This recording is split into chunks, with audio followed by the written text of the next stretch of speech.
जैसे कि इसको मैं 1 का क्यूब करूं प्लस 3 करूं, 1 का क्यूब कुछ भी करेंगे आपको पता है 1 ही होगा, उसमें 3 जोड़ दिया तो 4 हो गया। और उसके बाद में 1 के क्यूब के बाद मैं 2 का क्यूब करूं और प्लस 3 करूं, 2 का क्यूब आपको पता है 8 होता है, प्लस 3 हो गया 11। 2 के क्यूब के बाद मैं 3 का क्यूब करूं और प्लस 3 करूं, यानी 3 का क्यूब हो गया 27, और 27 में 3 जोड़ेंगे तो 30 हो जाएगा। 27 और प्लस 3 30 हो गया।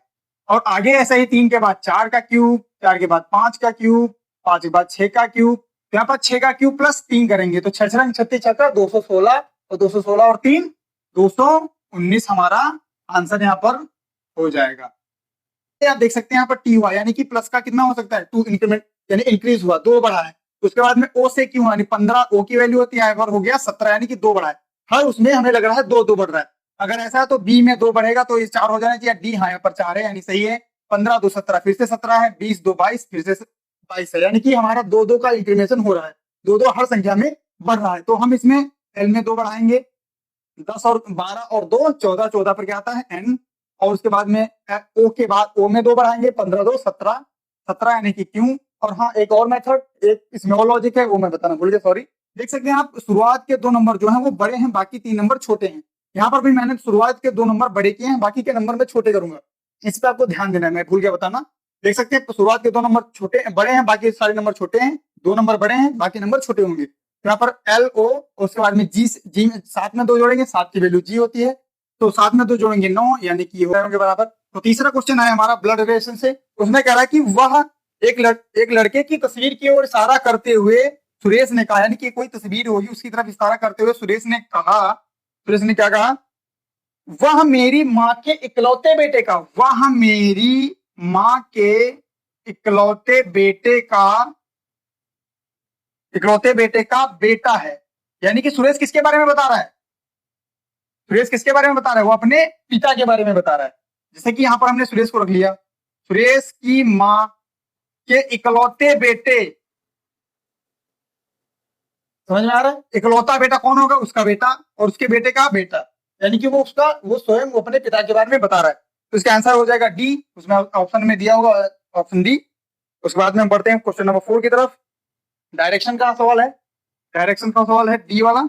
इसमें था यदि एक व्यक्ति दक्षिण की ओर 5 किलोमीटर चलता है, यदि एक व्यक्ति दक्षिण की ओर चलता है 5 किलोमीटर, उसके बाद में फिर दाएं ओर मुड़ जाता है, हम अपने आप को परख करके देखते हैं कि हमारा दाया कौन सा है, दाया ये बाया है।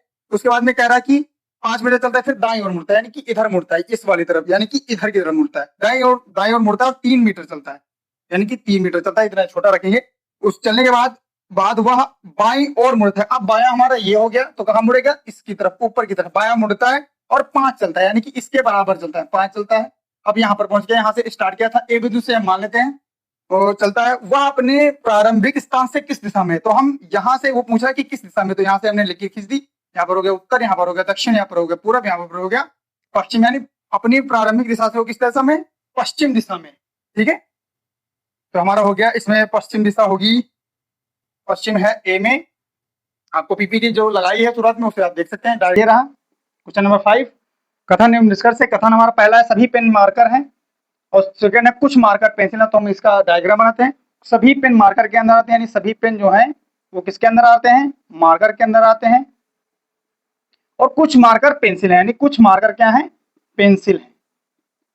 अब हम निष्कर्ष पढ़ते हैं। निष्कर्ष है इसमें कुछ पेन पेंसिल हैं, कुछ पेन पेंसिल हैं, कुछ मार्कर पेन है, नंबर 1। नंबर 2, कुछ मार्कर पेन है। अब हमारा इसमें कौन सा कथन और सॉरी कौन सा निष्कर्ष सही होगा। पहला निष्कर्ष है कुछ पेन पेंसिल है, क्या कुछ पेन पेंसिल के अंदर आते हैं, यानी कि यहाँ पर, यहाँ से आप देख सकते हैं, या सिर्फ इसके लिए है, पेन से लिए इसने नहीं बोला, तो यानी कि डाउटफुल में हो जाएगा, और डाउटफुल हमेशा गलत होता है। उसके बाद में कुछ मार्कर पेन है, कुछ मार्कर पेन है, यहाँ हमारा सही हो जाएगा, यानी सेकंड वाला, यानी कथन हमारा दूसरा वाला सही हो गया। क्वेश्चन नंबर 6 की तरफ बढ़ते हैं। सदृशता का है, ये एनालॉजी का है। इसमें है कैलेंडर, कैलेंडर का जो संबंध तिथियों से है, और तो शब्दकोश यानी डिक्शनरी, शब्दकोश का संबंध किससे होगा, ये आपको बताना था। तो ये हम बताएं शब्दकोश का संबंध किससे होता है, यानी जो डिक्शनरी होती है उसमें क्या होता है, मीनिंग होता है। मीनिंग यानी कि शब्द, शब्द यानी कि वर्ड, शब्द। तो डिक्शनरी शब्दकोश का मतलब होगा शब्द से, शब्द से होगा। ऑप्शन नंबर शायद सी है, हाँ ऑप्शन नंबर सी है। उसके बाद में बढ़ते अपने 7वें क्वेश्चन की तरफ। ये हमारा 6 था, 5, 6, 7। दिए गए विकल्पों में से हमें इसमें ऑड वन आउट खोजना था, जो कि इसमें था 27 डैश ए, बी में था हमारा 64, सी में था हमारा 125, डी में था हमारा 144। अब आप इसमें बताइए कि कौन सा अलग है। जैसे कि आप देख सकते हैं इसमें 27 भी आपको पता है क्या है, 64 भी पता है, 25 भी पता है, 144 भी पता है क्या है। तो 27 क्या है हमारा, 3 का क्यूब है, 3 3 9 27। 64 क्या है, 4 का क्यूब है, 4 चौक 16 से कुछ 64। 25 क्या है, 5 का क्यूब है, 55 25 बचे 125। और 44 क्या है, 44 है घंटा, कुछ नहीं है। ये हो गया हमारा अलग अलग अलग। नौ क्वेश्चन आप देख सकते हैं कि हमारा गणितीय सक्रिय यानी कि मैथमेटिकल ऑपरेशन से है। तो हम इसको सॉल्व करते हैं। इसमें से हमें चिन्हों को आपस में परिवर्तित करना है, जैसे कि आपको दिख रहा होगा। तो यहाँ पर देखते हैं प्लस का मतलब क्या है। प्लस का मतलब है गुणा, यानी 12 गुणे 3। माइनस का मतलब है डिवाइडेड बाय 4। और उसके बाद में डिवाइड का मतलब क्या है, डिवाइड का मतलब है प्लस। और डिवाइड का मतलब क्या है, सॉरी डिवाइड का मतलब है प्लस, डिवाइड का मतलब है -2, और इस डिवाइड का मतलब है +8। आई होप यू अंडरस्टैंड। और उसके बाद इसको हम करते हैं सॉल्व, यानी कि 4 का भाग इसमें जाएगा नहीं, तो इसको हम क्या करते हैं, इसको नीचे ले आते हैं। तो 12 गुणे 3 बटे 4, 4 तियां 12 -2 +8। तो 3 तियां हो गया 9 -2 +8, 8 9 हो गया, 8 दूना 16 17, 17 -2 बराबर 15। आंसर आ गया आपका 15। I hope you understand with this. 10वां क्वेश्चन हमारा क्लॉक से है।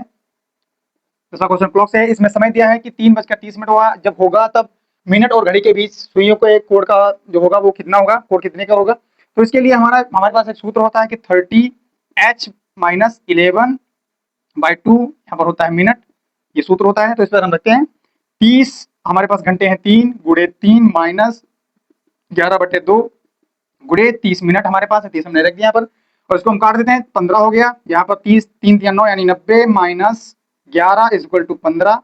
तो इसको हम बोडो मास रूल पर लगा लेंगे। इसको हम कर लेंगे गुणा, 11 15 कम 15, 15 कम 15 और 10 हो गया, सॉरी हो गया 65, 90 माइनस, तो यहाँ पर होगा माइनस का 75, यानी कि 75 डिग्री का जो को हमारा है वो कोण बनेगा। ठीक है, 75 डिग्री का कोण बनेगा। तो आई होप यू गॉट इट। और बस इतना ही।